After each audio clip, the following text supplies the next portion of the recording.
A clean, well-lit, clearly marked street, clean flowing drainage systems, litter bins every few meters, and a children's playground. Does Dandora come to mind? Most likely not. Well, we're talking about Dandora Ward in Phase 2, where residents pay 3 shillings a day to keep their environment clean. Rita Tinina reports on the initiative that has transformed part of Dandora, which has for a long time been famous for the wrong reasons. Home to the city's dump site, Dandora has become synonymous with garbage, open sewers and crime. Well, that is the Dandora you know. Welcome to the new face of Dandora. Yes, this is in Dandora.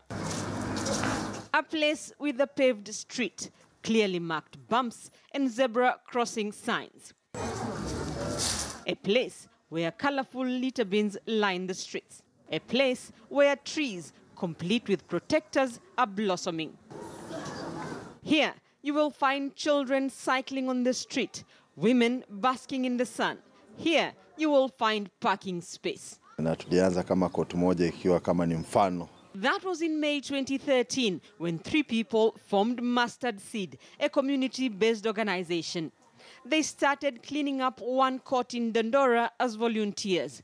Their efforts caught the eye of the Awesome Foundation, which gave them 100,000 shillings in funding. Money they used to restore drainage systems, put up gates to courts, collect garbage, put up litter bins, plant trees, and clean the alleys. They accomplished their mission, but there was a challenge for the community-based organization, which had grown into the Dandora Transformation League. How to sustain the cleanup initiative without funding. Tulita community wote wenye wanaishi area kwa meeting, tukawaelezea idea yetu ni gani, so wakabai idea.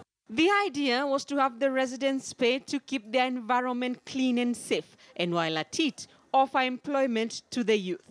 Kuna kazi hiyo ya kungarisha mitaro, kufagia court, kuna kazi ya security, na pia kuna kazi ya kule kwa garden.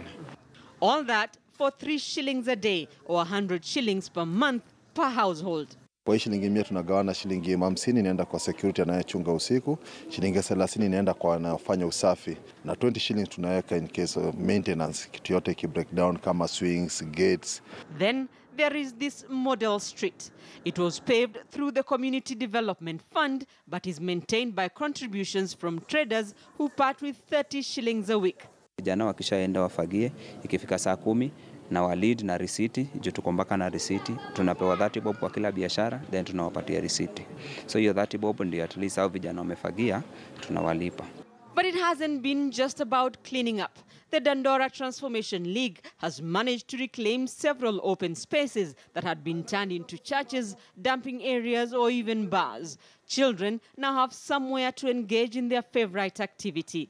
Then there is this space, a greenery of its kind in Dandora, known here as Backyard.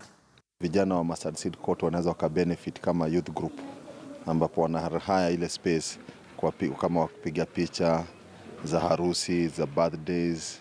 The UN Habitat has now partnered with the Dandora Transformation League.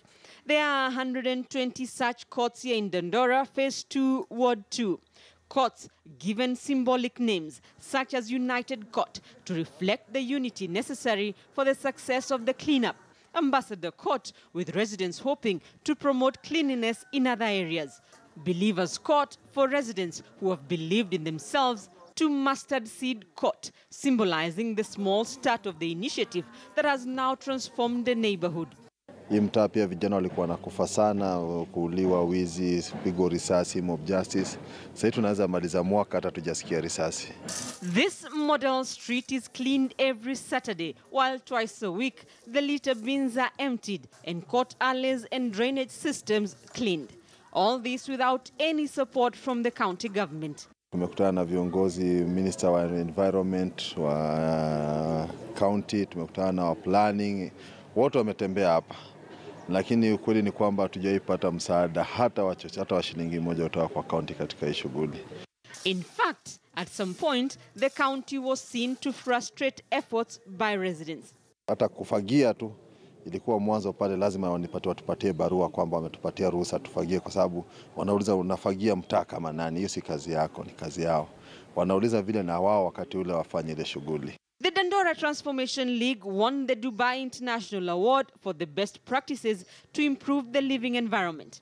Neighboring courts, in other words, may not have paved streets yet, but are beginning to keep the environment clean with a Changing Faces competition, which seeks to reward the cleanest court, now attracting much more interest. We are looking forward to going to other places like Kayole, Umoja, Kawangware, Kangemi, and so forth. Residents here have embraced the initiative to transform their neighborhood. For just 3 shillings a day, they now live in a clean, secure environment. A clear example that it can be done, with the brains behind the initiative hoping to transform other areas of Dandora, one neighborhood at a time.